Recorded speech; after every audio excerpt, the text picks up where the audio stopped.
Ah. La dîme, en soi, sous le sens direct. Et puis je vais aller sur le sens large. Sur le sens direct, la dîme, c'est l'un dixième de tes revenus. Il a aussi, il a expliqué. Qu'est-ce qu'il veut dire revenu? Parce que pour ne pas un peu aller loin. Et dans le sens large, la dîme, c'est une coutume. C'est une manière de vivre. Tu entres dans une famille, tu trouves que une coutume instaurée par qui? Par Dieu. La dîme n'a pas été instaurée par un souverain sacrificateur. La dîme a été instaurée par Dieu. Dieu qui est entré, mais pour l'Église. Parce que les Lévites, c'était le seul peuple qui n'avait pas de travail. Alors le Seigneur dira aux autres peuples, vous allez aller travailler. Mais comme les autres ne travaillent pas, de ce que vous allez récolter, vous allez d'abord donner la dîme. D'abord. Parce qu'à part la dîme, il y a autre chose. Voilà pourquoi moi je dis ceci. Avant de parler de la dîme, il faut comprendre c'est quoi l'offrande. Avant de parler de la dîme, tu dois comprendre c'est quoi l'holocauste. Avant de parler de la dîme, tu dois comprendre c'est quoi l'action des grâces. Avant de parler de la dîme, tu dois comprendre c'est quoi l'action des grâces. Et tu dois comprendre à la fin c'est quoi le don. Maintenant, est-ce que tu sauras nous répondre ces 4 questions-là avec des phrases oui, mais il faudra développer? Et il faut vraiment développer. Mais le problème, c'est quoi? Bon, d'accord. La dîme, il faut d'abord qu'on le dise. La dîme, elle est biblique. Et dans l'Ancien Testament et dans le Nouveau Testament. Mais sauf, il faut maintenant savoir qui peut donner la dîme. C'est pas tout le monde qui donne la dîme. Non, c'est pas tout le monde qui doit donner la dîme. Comment ça? C'est là où, je donne un exemple. Moi, je travaille.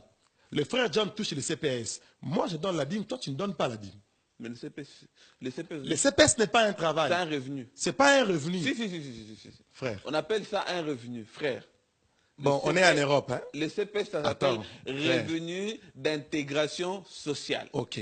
La Bible l'appelle l'aumône. Ton CPS. Pourquoi l'aumône? Parce que le CPS, on donne aux gens qui n'ont pas. On soutient le pauvre. C'est ça le CPS, frère. C'est ça ou c'est pas ça? Oui, c'est ça. Non, évoluons. Non, voilà, c'est ça. C'est-à-dire, dans le langage biblique, c'est l'aumône. Hein? As-tu déjà appris que l'aumône, on peut prélever dans l'aumône pour donner la dîme? Le problème, c'est quoi? Le pasteur qui veut enseigner la dîme doit avoir la volonté d'enseigner la dîme. La Bible dit ceci, la dîme en soi a une bénédiction derrière celui qui travaille, frère. Toi, tu es dans le CPS. Tu es dans cette situation où on t'aide. Tu touches 1100 ou 900. Bon, tu ne peux pas prélever la dîme. Ce n'est pas un revenu. Ce n'est pas un salaire. Tu n'as pas travaillé pour avoir ça. La dîme est le fruit du travail de quelqu'un. Voilà pourquoi, quand vous avez des gens qui travaillent à l'église, c'est à ces gens-là que la dîme concerne. Mais on peut enseigner à tout le monde, parce que la dîme a plusieurs branches. Mais pourquoi maintenant on parle de cette dîme-là? Cette dîme-là, même si les pasteurs ne vont jamais le dire, et les évangélistes ne vont jamais le dire, hein? Et les prophètes et tous les autres ne vont jamais le dire.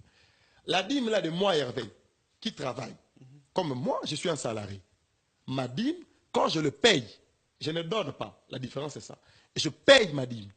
Car la dîme, on la paye. Et ce qu'on paye est un droit. C'est un droit de qui? De Dieu. Parce que je paye ma dîme. Je ne donne pas comme l'offrande. L'offrande, je donne l'offrande. Je ne paye pas l'offrande. Mais la dîme, je paye. C'est-à-dire, c'est la part de Dieu. Quand Dieu me donne le travail, il m'a donné le travail, mais il y a sa part. Et il me dit, chaque mois, tu dois me rembourser ma part. Mais maintenant, les gens deviennent contre, ou peut-être les arguments qui sortent contre la dîme, ils parlent du fait que moi, ma dîme, je ne dois pas la donner parce que c'est comme si j'enrichis le pasteur.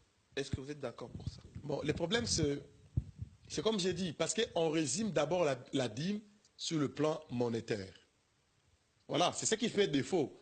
Là, j'ai dit exemple. Frère, je ne peux pas ramener une vache à l'église aujourd'hui. C'est normal, je dois ramener la monnaie.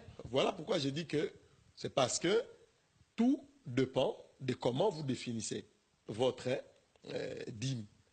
La dîme, j'ai dit, elle doit être un revenu. C'est-à-dire, tu as travaillé et tu as donné la dîme. Frère John, nate kakanguba, c'est un travail. Nate kinguba. Nanguba nangai, j'enlève la part de Dieu. Je n'enlève pas la part du pasteur. J'enlève la part de Dieu. Et cette dîme-là, j'explique. Certes, on va dire qu'ils ont voit mis à église, tout ça. Dans des églises où c'est ordonné, où c'est clair. La dîme, dans la dîme, on rémunère les pasteurs, on pense aux hommes de Dieu, on pense aux veuves et aux orphelins dans l'église.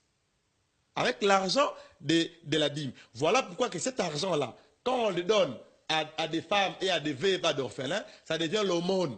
Voilà pourquoi je t'ai posé la question. Bon, maintenant, celui que les pasteurs avaient enlevé dans l'argent de la dîme, il a donné 100 euros. Il doit encore enlever dans les 100 euros, là, 10 euros pour mettre encore la dîme.